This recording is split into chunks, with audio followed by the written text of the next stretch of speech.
No overtime. Ordinary industries really don't work overtime. It makes me envious not to work overtime. Good air, safe food, these are recognized. The important thing is good weather. We moved from Shanghai to Christchurch. From then on, I could no longer stand the winter and summer in Shanghai. Yes, in people's impression of the cold Christchurch, the daylight in winter is also warm and comfortable, and even in the hottest summer, I rarely sweat. As long as there's a shade, it's comfortable and cool. Brother, seeing you talk about the air and the weather in New Zealand, it's really amazing, really yearning.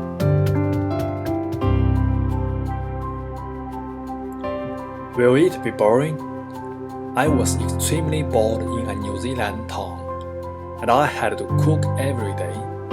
There are so many restaurants in China, and they are not expensive.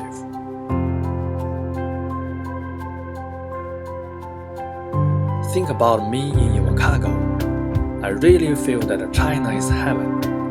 I can only say that life here is relatively lazy. Also makes me procrastination completely to the later period.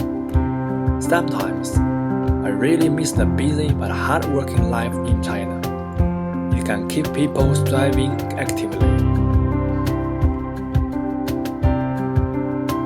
Westerners are very civic-minded, and they are eager to help when you encounter things in public. But people will keep their distance. They are not very close even among relatives.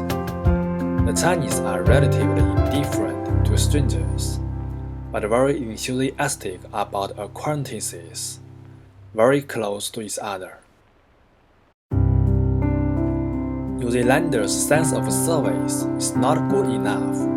For example, when you go to a restaurant to eat, the waiter is very cold and makes you not feel very welcome. When you go for a haircut, it's often the same. Moreover, after many foreigners coming here, they also have similar problems.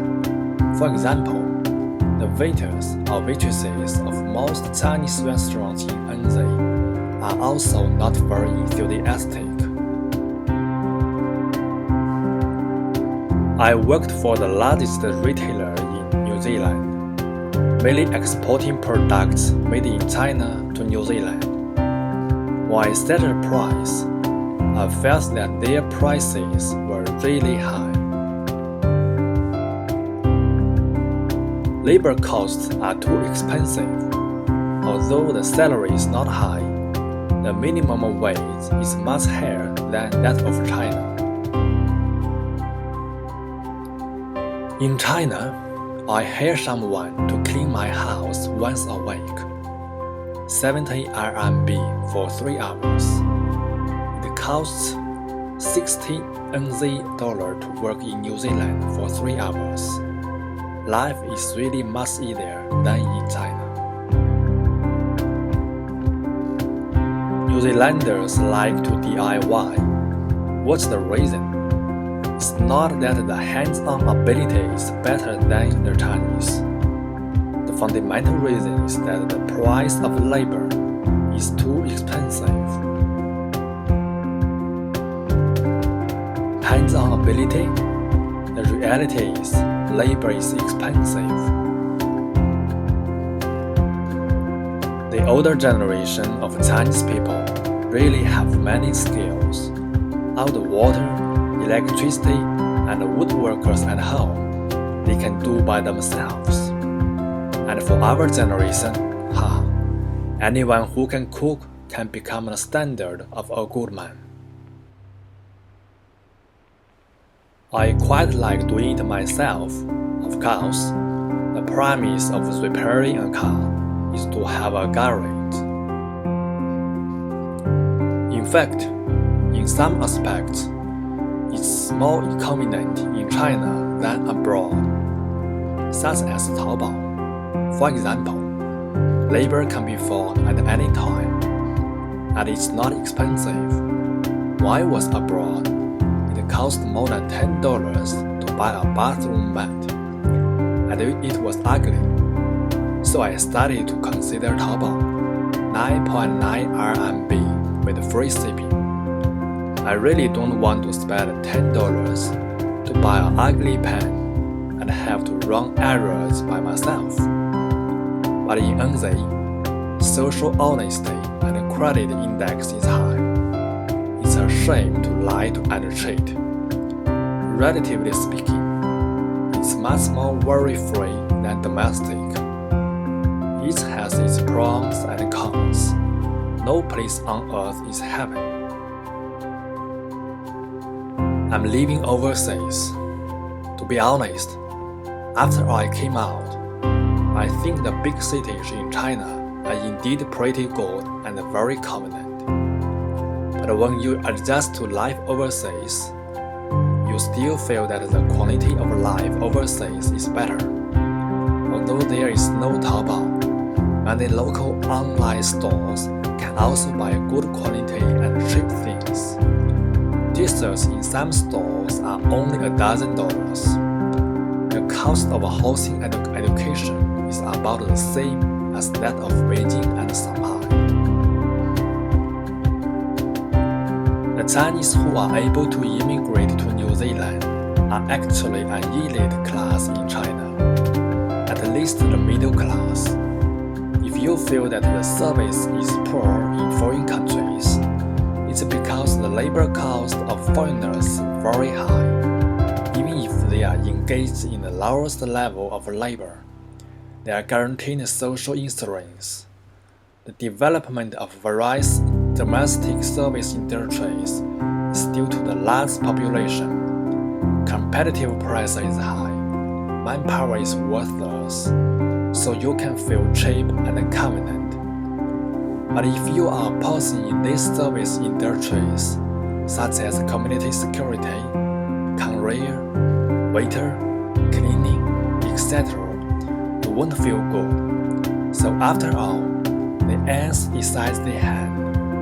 Where one stands depends where one sits. You are not at the bottom of society, so you think developed countries are not as good as you think. Taobao also has global shopping and overseas shopping. The problem is that there should be a big gap between shopping or logistics abroad and domestic. I saw someone write an article mentioning US is fault. It seems to be the same as New Zealand. It's very safe. In this regard, domestically, the high price may not necessarily buy the real product. The US and New Zealand should have quality assurance at a high price. Domestic online shopping has a low integrity, but it's really convenient. Countries like New Zealand pay attention to integrity, but online shopping is troublesome. China's first-tier cities are not much worse than the West in terms of system design and social justice. The biggest difference is that the unfairness of Chinese society lies in deception and fraud. Western cities rarely cheat, but ordinary people in society still can't compare with the lawyers and other people who are familiar with the rules of the game, and they often lose miserably and have nowhere to redress, because the cost of litigation is not affordable for ordinary people.